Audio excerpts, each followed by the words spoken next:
అసన్పర్తి మండల కాంగ్రెస్ పార్టీ అధ్యక్షులు పోరెడ్డి మహేందర్ రెడ్డి సోమవారం ఏర్పాటు చేసిన విలేకరుల సమావేశంలో మాట్లాడుతూ బీఆర్ఎస్ నాయకులు అధికారం కోల్పోయి మతి భ్రమించి బడ్జెట్పై అవాక్కులు చవాక్కులు మాట్లాడుతున్నారని ఘాటుగా విమర్శించారు. బీఆర్ఎస్ ఇచ్చిన హామీలు నెరవేర్చకుండా 10 ఏళ్లు కాలయాపన చేశారని విమర్శించారు. దళిత బంధు అన్నారు. తొలి ముఖ్యమంత్రి దళితుడే అన్నారు.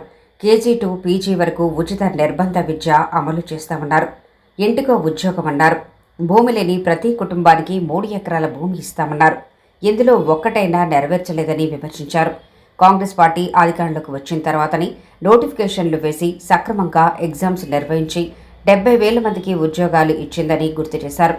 10 సంవత్సరాల్లో మీరు ఒక్క కొత్త రేషన్ కార్డు కూడా ఇవ్వలేదని, కాంగ్రెస్ ప్రభుత్వం కొత్త రేషన్ కార్డులు ఇచ్చి ప్రతి కుటుంబానికి ఏ రాష్ట్రంలో లేని విధంగా సన్నబియ్యం ఇస్తుందన్నారు.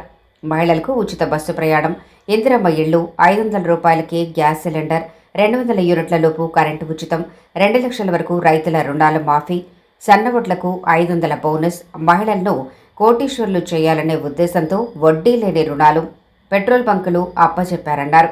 మిగులు బడ్జెట్గా ఉన్న రాష్ట్రాన్ని మీ చేతిలో పెడితే ఉద్యమ ఆకాంక్షలు నెరవేర్చకుండా మీ సొంత ఆస్తులు పెంచుకొని రాష్ట్రాన్ని అప్పులపాలు చేశారని విమర్శించారు.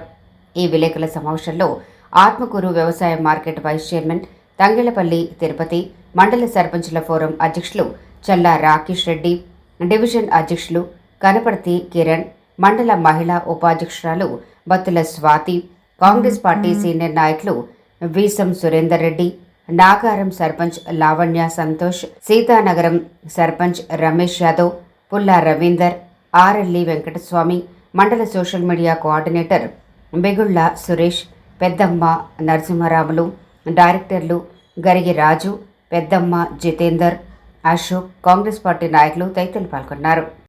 మన ఏంటంటే ఓర్వలేనితనంగా మాట్లాడతాం. బడ్జెట్ మాత్రం అందరికి అనుకూలంగా ప్రజలు సుధా అందరూ ఆస్వాదించింది.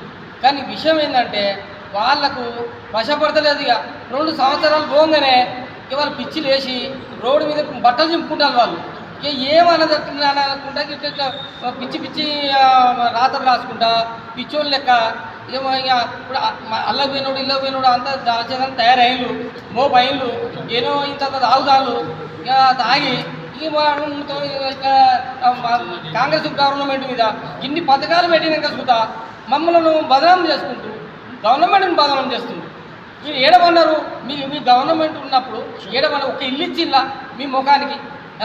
ఏదన్నా మన లంచాలు తీసుకుంటూ దళితబంధాన్ని లక్షలు దొరుకుతాయి. మేమన్నా అవినీతి ఎవడన్నా మండలాధ్యక్షుడు కానీ ఇంకెవరైనా లీడర్లు ఎవరన్నా చూసుడు దేనికంటే సవాలు విసురుతున్నారు. రండి కూకుందాం అంటే కూకుందాం.